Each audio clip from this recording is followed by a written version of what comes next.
तुम्हारी एक तो ਤੁਹਾਡਾ कुत्ता टॉमी साडा कुत्ता कुत्ता। इस वीडियो को ऐसे शुरू करने का एक बहुत ही सिंपल सा मेरा मोटिव था।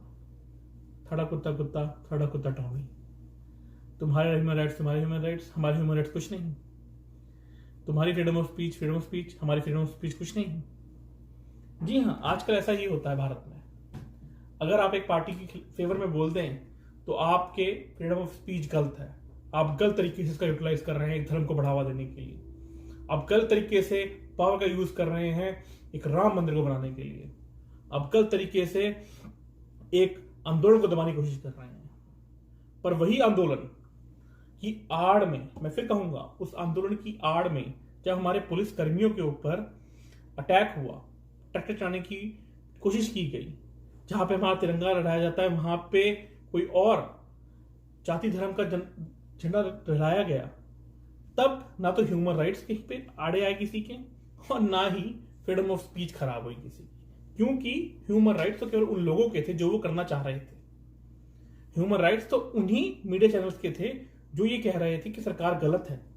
हाँ, जिस मीडिया चैनल ने ये कहा कि सरकार के साथ गलत हुआ, पुलिस के साथ गलत हुआ, वो गोदी मीडिया में आ जाते हैं।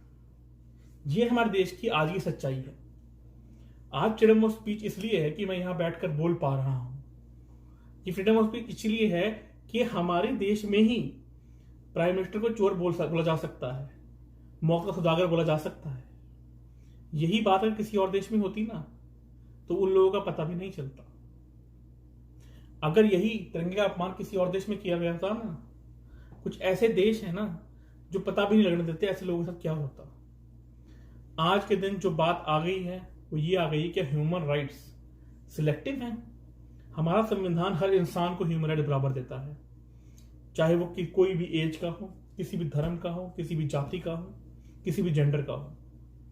और वही फ्रीडम ऑफ स्पीच के साथ भी है, चाहे वो 5 साल का बच्चा हो या 50 साल का बुजुर्ग, सबको अधिकार है अपनी बात व्यक्त करने का। पर अगर एक इंसान के फेवर में बोल दो तो कह देते हैं कि ये तो भाई उनकी पार्टी का है, ये तो अंधभक्त है, मोदी भक्त है, क्योंकि बाकी सबको पसंद नहीं आ रहा इसलिए। तो आप भी तो वही कर रहे हैं। तो आपको भी कह दें कि आप कांग्रेस भक्त हैं, आपको भी कह दें कि आप टीएमसी भक्त हैं, आपको भी कह दें आप भक्त हैं।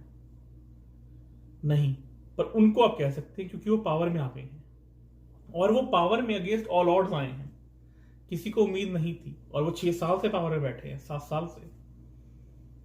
पर ये बात हजम नहीं हो रही। कैसे हजम हो सकता है कि उन्होंने बहुत से गलत डिसीजन लिए हैं, मैं मानता हूं। इस बात को मानने में ना तो उनको संकोच होना चाहिए, ना उनके फॉलोवर्स या फैंस को।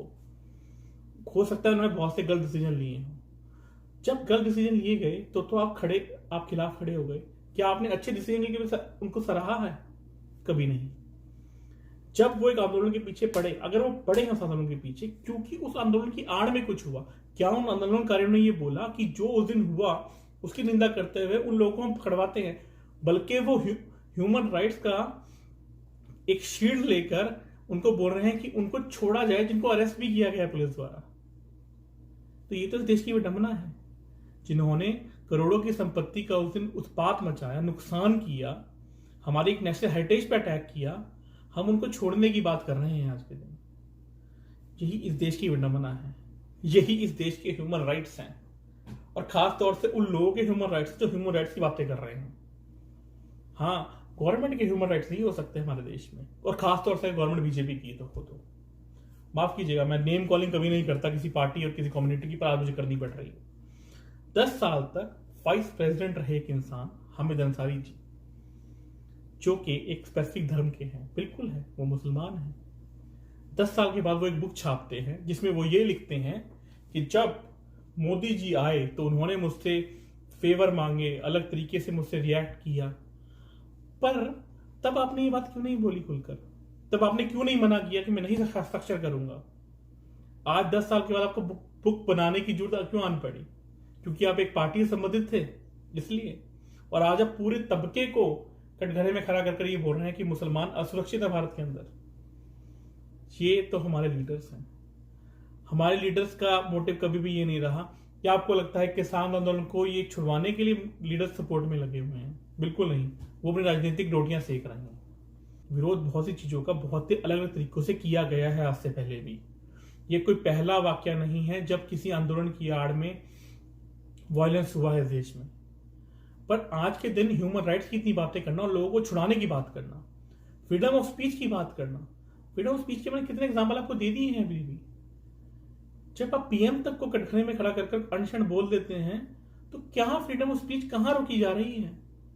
हाँ, पर अगर मैं किसी की तारीफ कर दूं तो वो मेरी फ्रीडम ऑफ स्पीच का मैं ब्रीच कर रहा हूं, मैं गलत प्रचार कर रहा हूं, मैं ह्यूमन राइट्स की ध्यान नहीं दे रहा।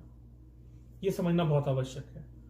और खास तौर से मैं बात करना चाहूंगा उन लोगों से जो वैसे तो अच्छे और बुरे में कभी बोलते नहीं, पर जब कोई कंट्रोवर्सी आती है ना, या कोई गलत कुछ चीज होती है भारत के साथ, तो भारत की बड़े मंच पे बुराई करने से या तनकीद करने से नहीं चूकते, क्योंकि उनको अपनी इमेज के कॉन्शियस होते हैं। वो यही सोचते हैं कि हम अच्छी चीज में क्यों, हम बुरी चीज में खड़ेंगे, हम ब्लैक लाइव मैटर के साथ खड़े होंगे, हम कैपिटल बिल्डिंग के अटैक के साथ खड़े होंगे, हम तिरंगे के अपमान के बारे में नहीं बोलेंगे, पर हाँ हम ह्यूमन राइट्स की बात करेंगे जो वायलेशन हुई है उनके हिसाब से। उन लोगों खास तौर से अगर आप उन बातों पे नहीं बोल सकते ना, भारत की अच्छाइयों पे, तो बुराई पे बोलने का भी आपको कोई हक नहीं है। इसलिए अपने मुंह पर उंगली रखी, चुपचाप बैठ जाइए, जैसे आप आज से पहले करते आए हैं। उम्मीद करता हूं आपको ये वीडियो पसंद आएगा।